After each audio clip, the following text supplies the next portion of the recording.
নমস্কার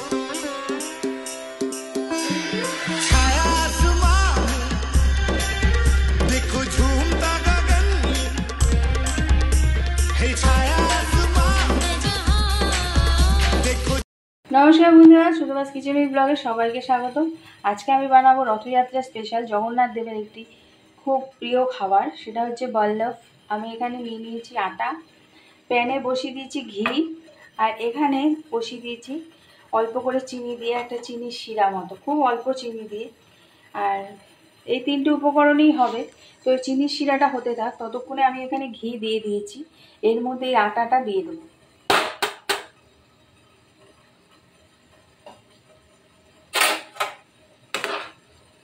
এটা ভালো করে কালার চেঞ্জ হওয়া অবধি একটুখানি ভেজে নেব। গ্যাসটা কিন্তু আমি একটু লো ফ্লেমে রেখেছি, হ্যাঁ।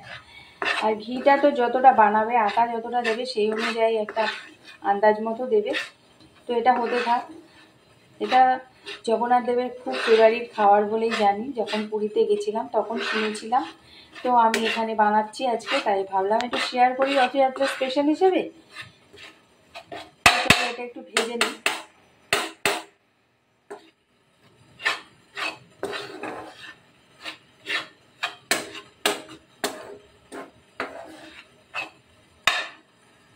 এটা কিন্তু ভাজতে ভাজতে কালারটা চেঞ্জ হচ্ছে, আর দানা দানা থাকলে একটুখানি চামচ বা খুন্তি বা হাতা যাই দিই নাড়ো, সেটা দিয়ে একটুখানি দানাগুলো ভেঙে দেবে,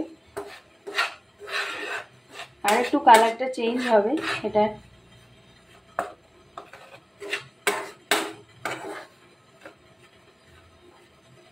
কিন্তু খেতে খুব ভালো লাগে, আমি প্রথম পুরীতে গিয়ে খেয়েছিলাম। আর এদিকে দেখো শিরাটা কিন্তু খুব বেশি ঘন হবে না, একটু পাতলা পাতলা হবে, এখনো হচ্ছে। তো এটা আর একটু কাল হবে।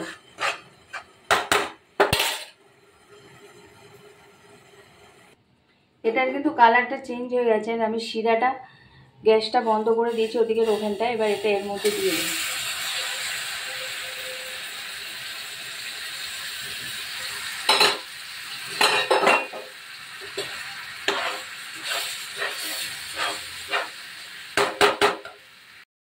এটা কিন্তু পুরো তৈরি হয়ে গেছে, এবার কিন্তু একটু ঠান্ডা হলে এটাকে আমি বানিয়ে নেব।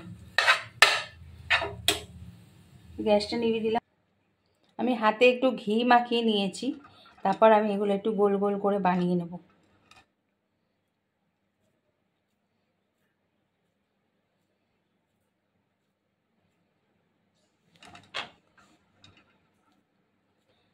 দেখছিলাম যে গরমটা নিতে পারবো কি না, সেটাই দেখছিলাম দুটো বানিয়ে।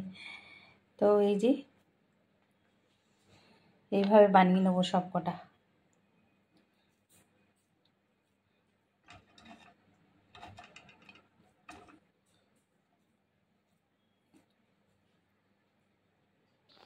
তো হয়ে গেছে আমার রথযাত্রা স্পেশাল জগন্নাথ দেবের নিবেদনে এটি।